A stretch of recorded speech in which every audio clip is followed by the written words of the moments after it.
Cafe Kultum tanpa batas. Assalamualaikum warahmatullahi wabarakatuh. Waalaikumsalam warahmatullahi wabarakatuh. Apa kabar sahabat setia Cafe Kultum? Semoga sehat selalu dan dimudahkan rezekinya. Amin. Amin. Masih bersama saya, Erik. Alhamdulillah, hari ini saya ditemani Ustadz Tajudin. Ustadz Tajudin ini juga guru kami, guru majelis taklim kami, dan dia salah satu yang dianggap ilmunya mumpuni. Masya Allah. Di Prambanan ini dia dianggap ilmunya mumpuni. Dan Ya alhamdulillah hari ini Ustadz Tajudin mau menerima undangan saya untuk hadir di sini. Assalamualaikum Ustadz. Waalaikumsalam warahmatullahi wabarakatuh. Semoga sehat selalu ya Ustadz. Insyaallah, mudah-mudahan. Alhamdulillah sehat selalu. Amin. Semoga. Gini Ustadz, langsung aja. Ya. Saya kan pernah nih Ustadz, ketika dulu beli baju di salah satu gerai toko batik di kota batik lah, di salah satu kota batik.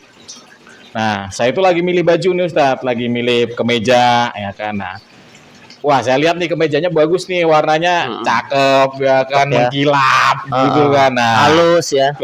Halus itu kan. Nah, lalu ketika udah saya pilih sama mbak-mbak tokonya yang jaga, dibilang ini nih Ustadz, Mas jangan pilih yang itu, Masnya kan muslim, itu sutra, jadi nggak boleh. Lah saya kan bingung, lah kenapa orang saya beli kok duit saya, kenapa nggak boleh gitu kan. Betul. Lalu dia nanya, kalau buat hadiah untuk yang lain boleh Mas, tapi kalau dipakai untuk Masnya nggak boleh gitu. Nah bener nggak sih Tat, salah satunya itu sutra itu nggak boleh dipakai oleh laki-laki muslim gitu Tat?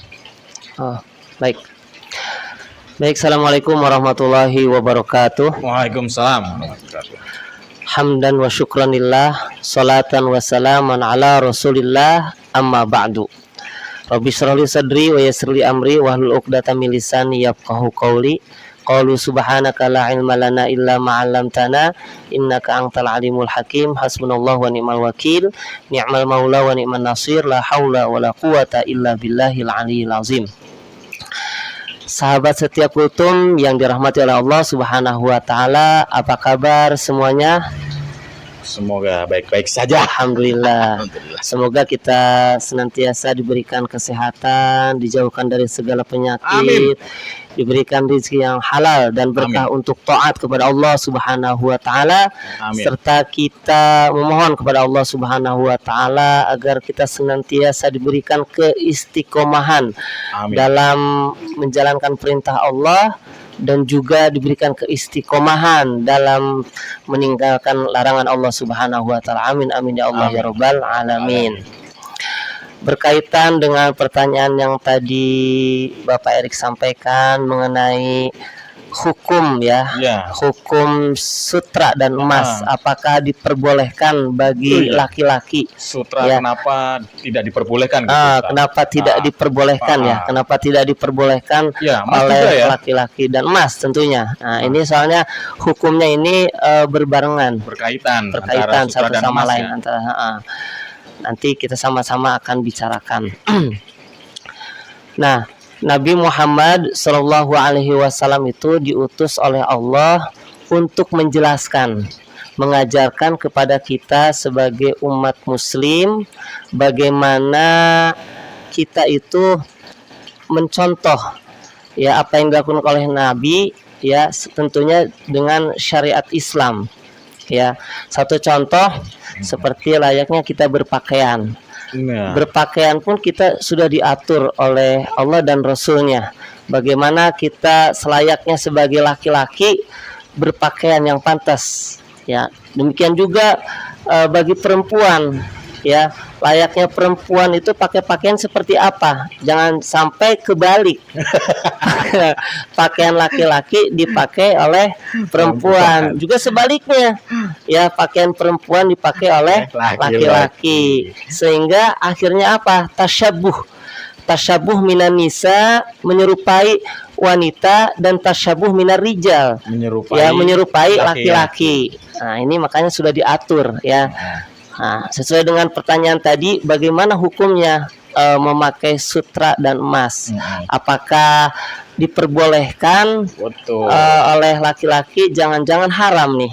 Ah, Nah, mari kita sama-sama bahas ya. betul, Ustaz. Nah, pernah juga, Ustaz. Kalau di tempat saya itu ya, mungkin saya nggak tahu ya. Mungkin karena adat atau memang karena udah zaman-zaman dulunya gitu. Memang kalau ketika kita menikah, pasti beli cincin emasnya satu. Padahal mah kalau di film-film cincin emasnya dua ya. Nah, itu dia. Cincin emasnya dua. Cewek-cewek saling tukar cincin. Mestinya satu saja. Kalau di tempat kita di kampung, kenapa kok satu? Itu dulu saya nggak ngerti, Blas. Ya udah ngikut aja anjuran orang tua ya. Oke. Nah. Baik, nanti kita sama-sama akan bahas ya. Nah, memang pada mulanya yang namanya emas, entah cincin emas, entah kalung emas, entah gelang ya, itu memang awalnya tidak dilarang oleh baginda kita Nabi Muhammad SAW. Artinya dianjurkan pada awalnya nih. Kenapa demikian? Karena Nabi sendiri pun pernah memakai cincin dari emas. Pernah memakai cincin dari emas. Kemudian seiring berjalannya waktu, Nabi Muhammad SAW itu melepaskan cincinnya lalu membuang. Oh, bayangkan, saking nggak bolehnya itu dibuang emas. Ya, saking nggak bolehnya dibuang itu emas. Padahal dulu juga rampasan perang itu juga kebanyakan emas juga ya. Iya, sampai berlimpah-limpah itu emas itu, gitu. Nah, akhirnya dibuang. Nah, kemudian para sahabat dan orang-orang sekitar pun mengikuti apa yang dilakukan oleh Rasulullah SAW. Karena Nabi kan sebagai panutan ya, pada saat itu sampai sekarang pun Nabi Muhammad itu sebagai uswatun hasanah, panutan yang baik. Nah, kemudian ada asbabul wurud. Sebelum saya menyampaikan hadis larangan ya, larangan memakai sutra dan emas, ada asbabul wurudnya. Jadi setiap hadis yang disampaikan oleh Nabi itu ada sebabnya dulu. Ada sebabnya. Seperti Al-Quran nih turun, disebut asbabun nuzul. Kalau Al-Quran turun, ada sebab, ada sebab akibatnya. Ya, betul. Ada sebab akibatnya. Nah, demikian juga hadis, ada sebab akibatnya juga. Kenapa hadis itu bisa terucap oleh Rasulullah SAW, gitu ya. Jadi ini diriwayatkan oleh Abdullah bin Umar radhiyallahu anhu, semoga Allah meridhoinya. Beliau berkata bahwasanya Rasulullah Shallallahu alaihi wasallam itu menyuruh untuk membuatkan cincin dari emas. Kemudian Rasulullah Shallallahu alaihi wasallam meletakkan cincin emasnya itu, mata cincin emas itu ya, di bagian telapak tangan Nabi Muhammad. Jadi kalau kita pakai cincin itu kan di sini kepalanya nih. Dibalik dia. Ini dibalik. Dibalik di telapak tangannya. Matanya dibalik, betul. Soalnya. Nah, bila Nabi Muhammad ingin memakainya, kemudian para sahabat pun mengikutinya, ya, dan orang-orang sekitar mengikuti apa yang dilakukan oleh Rasulullah Shallallahu alaihi wasallam. Kemudian suatu ketika Rasulullah Shallallahu alaihi wasallam itu naik mimbar. Ya, naik mimbar. Kemudian Rasulullah SAW mencopot cincin emasnya. Cincin emasnya itu dicopot. Kemudian beliau bersabda, "Aku pernah memakai cincin emas ini. Kemudian mata cincin emas itu aku balik di telapak tangan aku." Kemudian Rasulullah SAW membuangnya cincin emas tersebut, lalu bersabda, "Demi Allah," katanya, "aku tidak akan pernah memakai cincin emas ini selama-lamanya." Lalu para sahabat pun dan orang-orang mengikuti apa yang dilakukan oleh Rasulullah SAW, mencopot semua cincin emas mereka lalu dibuang. Tuh, gitu. Sayang banget ya. Saya ini saking apa namanya larangan ya. Kalau kita kan sayang, kalau kita kan sekarang jangan dibuang. Iya, dijual dulu, dijadikan uang kan gitu kan. Gitu. Nah, ini barangkali saking dilarangnya memakai emas itu ya, sampai dibuang gitu kan.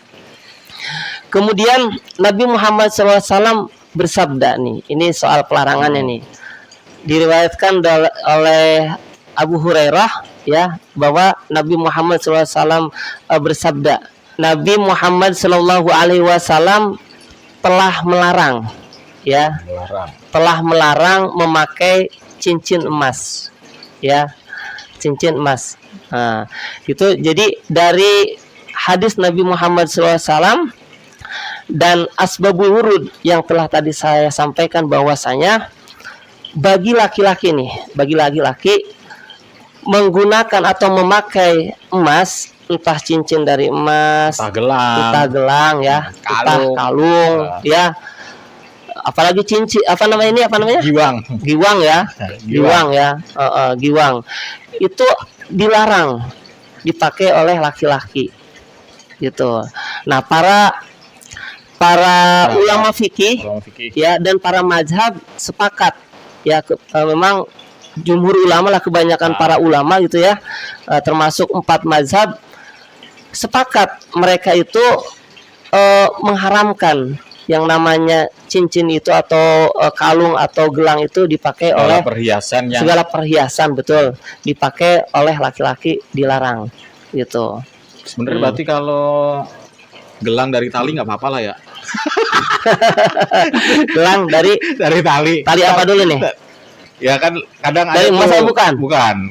Kadang kan kalau di tempat wisata ada itu jual kayak gelang-gelangan yang diketan apa sih yang diuntai ya kan, ada manik-maniknya.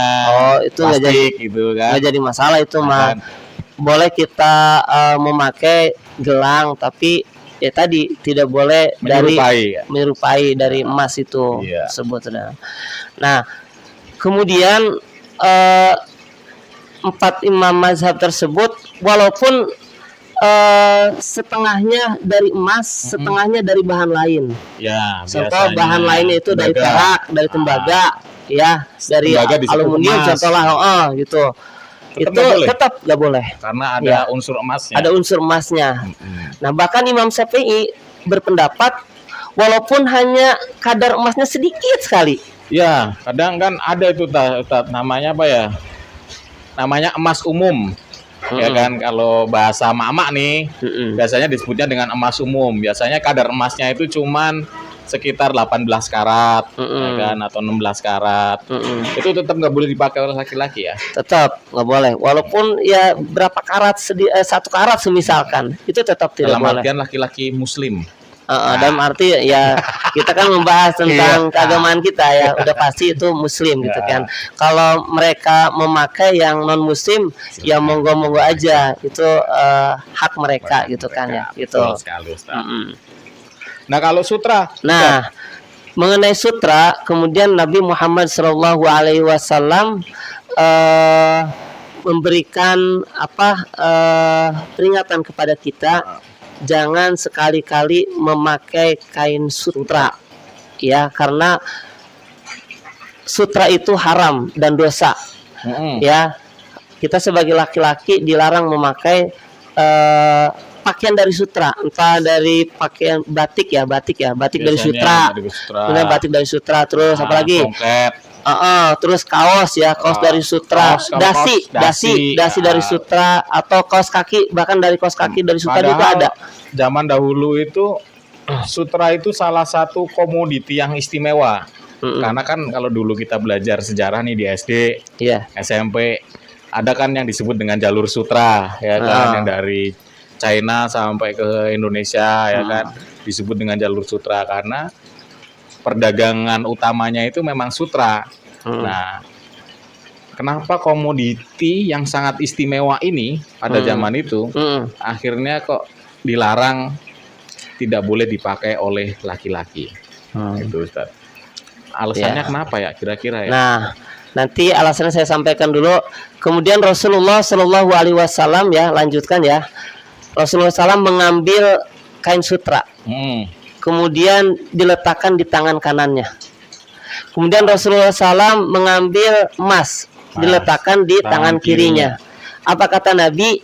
Inna hazaini haramun ala zukuri ummati. Artinya sesungguhnya kedua barang ini, maksudnya barang apa? Emas Dan sutra ya. Haramun, diharamkan. Ala zukuri, atas lelaki, ummati, dari umatku. Oh, itu jadi jelas sekali ya keharaman kedua barang ini antara sutra dengan emas. Emas itu memang diharamkan bagi laki-laki. Akan tetapi Betul. bagi perempuan diperbolehkan. Tidak ada larangan sama sekali. Kenapa? Karena emas dan sutra identik dengan perempuan. Betul. Ya, gitu. Betul sekali. Jadi alasannya mungkin karena emas dan sutra itu identik dengan perempuan ya. Identik dengan perempuan. Tapi yang halus-halus kayak sutra kan halus, lembut. Lembut banget. Ya, kalau laki-laki kan apa? Kasar ya. Keras ya. Pakainya jeans tuh. Jeans. Makanya kata Nabi jangan tasyabuh, jangan menyerupai. Oh iya, jangan menyerupai. Nah, kenapa tadi pertanyaan dari Barik tadi ya, mengapa kan gitu ya? Betul. Mengapa laki-laki tidak boleh memakai emas? Ya. Nih, yang pertama Nabi Muhammad SAW bersabda gini, man tasyabbaha biqaumin fahuwa minhum.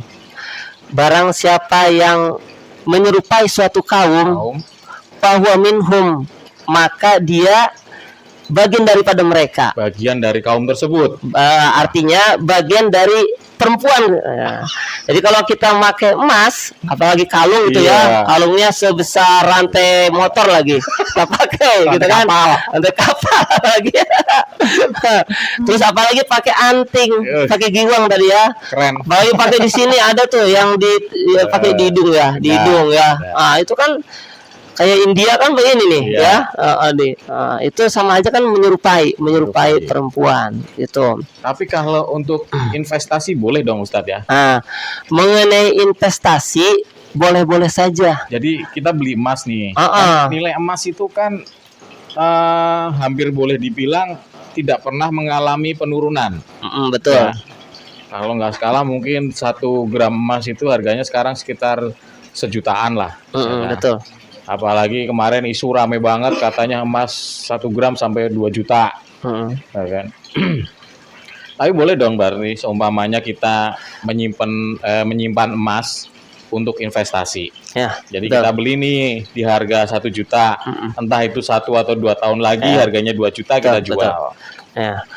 Baik, ada sebuah firman Allah Subhanahu wa taala di dalam surah Ali Imran ya. A'udzubillahi minasyaitonirrajim. Bismillahirrahmanirrahim. Zuyyina lin-nasi hubbus syahawati minan nisa'i wal banina wal qanatiril muqantarati minadh dhahabi wal fiddati wal khailil musawwamati wal an'ami wal harth dzalika mata'ul hayatid dunya wallahu 'indahu husnul ma'ab. Artinya gini, dijadikan keindahan bagi manusia. Ya. Hubbus syahawati, kecintaan yang amat sangat. Ya, apa diantaranya? Minan nisa'i. Ya, cinta terhadap perempuan. Itu yang pertama. Ya, kemudian yang kedua, wal banin, cinta kepada anak-anak. Wal qanatiril muqantarati, cinta kepada harta yang begitu melimpah. Di antaranya apa? Nah, tadi yang ditanyakan, minaz zahabi, dari emas. Wal fiddah, perak. Kemudian kuda pilihan. Wal an'am, kemudian pada hewan ternak. Kemudian wal has, sawah ladang. Kata Allah, dzalika mata'ul hayatid dunya, yang demikian itu adalah perhiasan dunia. Ya, wallahu 'indahu husnul ma'ab, dan di sisi Allah lah sebaik-baik tempat kembali. Jadi dari firman Allah yang tadi saya sampaikan bahwa manusia itu diberi keinginan untuk mengumpulkan harta yang sebanyak-banyaknya. Karena kayak manusiawi banget sih. Karena perempuan karena laki-laki itu diberikan apa? Hubbus syahawat tadi. Kesenangan. Ya, kesenangan. Jadi apa yang tadi ditanyakan boleh saja ya kita investasi apa emas, tapi ingat, harus diingat Pak, jangan berlebihan. Betul. Maksudnya apa berlebihan? Kita Lupa, sampai lupa sama Allah. Sampai lupa dengan Ya. akhirat. Betul. Lupa sampai akhirat. Kita boleh mengumpulkan emas, investasi emas, tapi jangan terlalu hubud dunia gitu loh Pak. Ya. Jangan Hubud sampai dunia. urusannya mung donyo, kalau orang Jawa kan bilang gitu ya. Iya. Urusan mungkin mung donyo tok kelalen akhirat. Urusannya cuma dunia sampai lupa akhirat. Itu dia. Kira-kira gitu ya, Tat.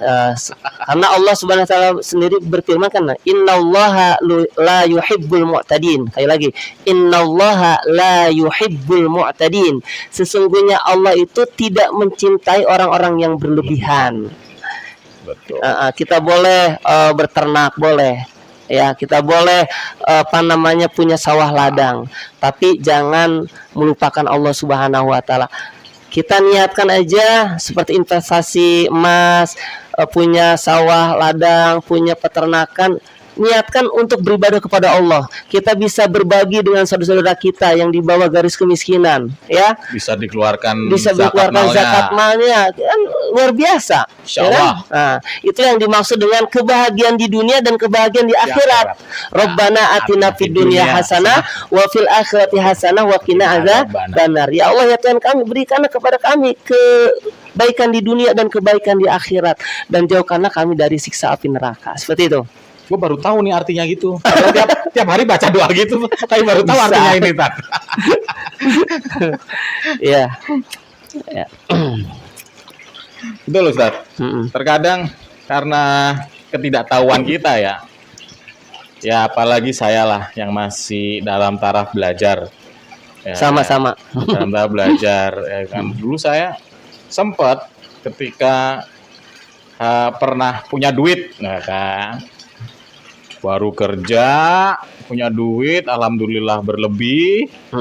Saya beli cincin, ya kan. Saya pakai. Ya kan? Lalu saya lupa. Saya ingat. Dulu aja ketika saya menikah, cincinnya cuma satu. Kenapa saya harus beli lagi? Nah, dari situlah saya akhirnya terbit pertanyaan, kenapa ini emas nggak boleh dipakai? Ternyata seperti itu. Iya, betul. Itu alasannya. Nah, tadi ada mbak-mbak ya yang mengingatkan di toko. Benar sekali. Di toko batik nih. Barangkali kalau tidak diingatkan kita bisa pakai kan? Nah, makanya kita memang harus saling menasehati, harus saling mengingatkan. Ketika saudara sih, lah kenapa nggak boleh beli? Orang duit saya. Iya, ya, betul. Ya, Pak, ini sutra murni katanya kan. Iya. Sutra murni. Tapi kalau bapaknya pinginnya kayak sutra, ada Pak. Bisa yang di sebelah sana namanya sutra kecewa katanya. Kata mbak-mbak yang jaga toko itu. Lah sutra kecewa itu apa? Dia bilang. Ya sebenarnya dia bukan sutra Pak, dia plastik. Bahannya plastik, benang plastik bukan katun. Jadi kalau dibikin menyerupai sutra, ya akhirnya nggak saya beli karena saya berpikir ya menyerupai lah. Mungkin lah nggak usah lah daripada ya saya nggak tahu hukumnya waktu itu ya udah saya nggak jadi beli. Iya. Gitu. Jadi ketika kita di dunia tidak mengapa kita tidak memakai sutra ya, karena memang pakaian sutra itu adalah pakaian orang-orang yang tidak beriman, pakaian orang-orang kafir. Memang pantas buat mereka itu di dunia itu surga baginya. Nah, gitu. Nah, ketika kita di akhirat, surga kita yang sesungguhnya itu di akhirat nanti. Makanya kata Allah, walibasuhum fiha harir. Nanti di akhirat nanti kita akan memakai pakaian dari sutra tuh, kata Allah gitu. Walibasuhum fiha harir. Ya. Mereka akan diberikan pakaian dari sutra. Makanya kata Nabi gini, janganlah memakai pakaian sutra, karena sesungguhnya orang yang memakai pakaian sutra ketika nanti di akhirat tidak akan lagi memakainya. Makanya sesuai dengan tadi tuh, walibasuhum fiha harir. Gitu.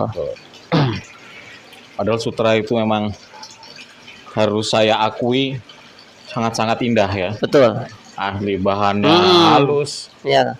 kagak nempel di kulit. Di Heeh. kulit itu berasa enteng, Ya, jatuh, betul, ya kan? betul. Kilap. Heeh. Heeh. Ternyata seperti itu alasannya, sahabat setia. Kenapa kita tidak diperbolehkan memakai sutra dan tidak boleh memakai emas. Segala macam bentuk perhiasan emas untuk kaum laki-laki tidak boleh. Ya, Betul. kira-kira Nah, kecuali ini dalam keadaan kondisi tertentu ya.